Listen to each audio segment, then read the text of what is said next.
My name is Christiane Tewinkel. I'm currently a senior Botstiber Fellow at the Institute for Advanced Study at CEU Budapest. My research is on Theodor Leschetizky, a piano pedagogue who was active in Vienna from about 1880 on and well into the 1910s. He had about 1,500 students from all over the world, among which the greatest group was possibly the group of American students who flocked to him starting from 1880 on. How did he handle this? Theodor Leschetizky had a group of assistants, some of them American as well, that would prepare students that were then sent over to him for more personal teaching. At that time, traveling to Europe for very many Americans turned out to be something extremely important if they wanted to market themselves as pianists and piano pedagogues back in the United States.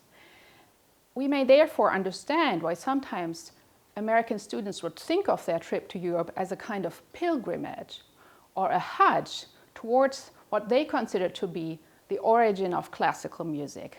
One thing that I think is extremely interesting here is the stereotypes they met with, both in Leschetizky classes and outside. In that respect, the experiences they had possibly related to those that other pupils had had with Franz Liszt in Weimar. European newspapers or critics, sometimes even European colleagues, would say to them that they were just interested in the business, that they had some sort of technical playing without depth, and so forth.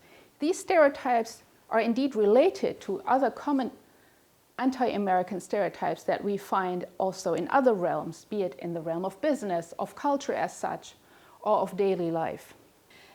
Leschetizky, however, is not only interesting for us in musicology because of the essence of his piano teaching that would then migrate, as it were, as a whole to the American music scene through the very many pupils that had seen him or his assistants. There are three challenges to traditional musicology that this research will bring with it.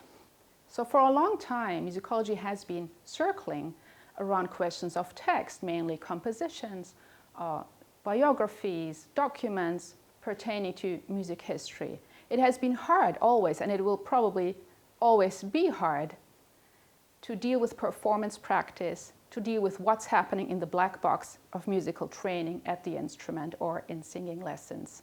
Secondly, I'm interested in the question of what do we deem worthy of research? Is it just the great masters and the important figures in musical life?